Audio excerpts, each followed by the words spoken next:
We've talked about mistakes leaders can make. Let's take a look at mistakes trainers can make that reduce the ROI, the return on investment of the trainings we deliver. The first mistake that's easy for trainers to make is to not clearly define success for that session. What does success mean? What are the participants able to do? What are they not going to be able, what are they going to stop doing? What is the procedure that they need to master and the skills they need to demonstrate? We don't really clearly lock that in at the beginning of the training. And that opens the door wide open for mission creep during the session. Another mistake that's easy to make is once the session begins, it's not uncommon to have some hard chargers in the room. People who, oh my gosh, I want to learn everything about everything and tell me about this and tell me about that and tell me about the other thing.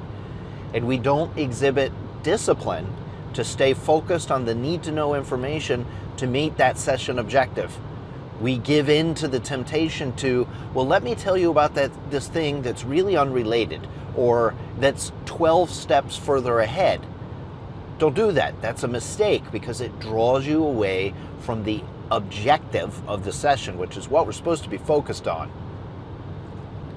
Another mistake that's really easy to make is to tell a lot of war stories. If you have a lot of experience in the organization and you start to deliver training, it's not uncommon to start telling stories about, well, back 10 years ago, this happened, in an effort to either be a little entertaining or to elaborate on a topic.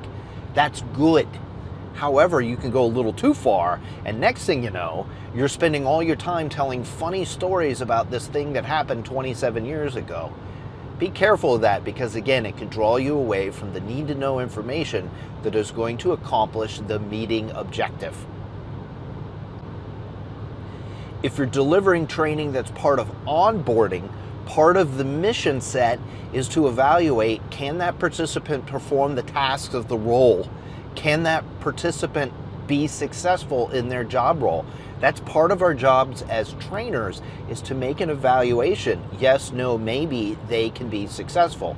Now, depending on the outcome of that answer and depending on your organizational needs, you may do different things. Maybe it's ongoing remedial training. Maybe it's holding them back and doing it all over again. Maybe it's separation. Depends on the organization. However, it's on us to deliver that evaluation. Are we doing that?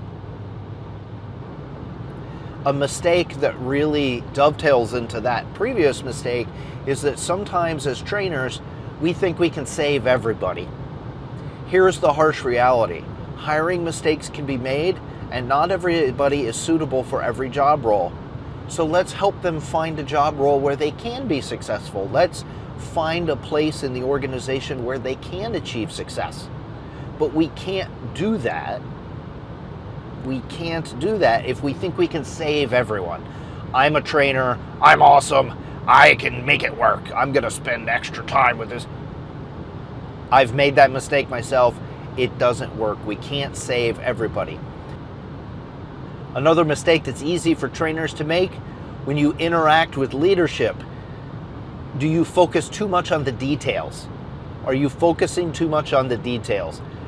When leadership communicates to you, they're looking to solve issues in the organization. They're looking for solutions to problems. They don't need the down in the weeds details of your ADDIE process, of instructional design and all this other stuff. That's for us to know. They don't need to know that. So when they say, hey, we're having a problem with this procedure being followed, they don't need all the details of how we're going to execute on adult learning styles and kinesthetic learning modalities. They don't need that. Here's the issue. The root cause has been identified. Here's how we're going to address it. We're going to do X, Y, and Z. Problem X, solution Y, done. Another mistake that's easy to make is that sometimes trainers want too much time to plan. Now, as a trainer, don't get me wrong, you need to adequately plan and you need to fight to protect that planning time. Having said that, though, the organizational needs could dictate that you need to deliver that training quickly. You need to respond quickly. You need to rely on your experience to shortcut the ADDIE process or do the design and the development in parallel to kind of speed things up. You may want to focus on delivering good enough as opposed to perfect so that you can respond to leadership more quickly. So don't make the mistake of wanting too much time.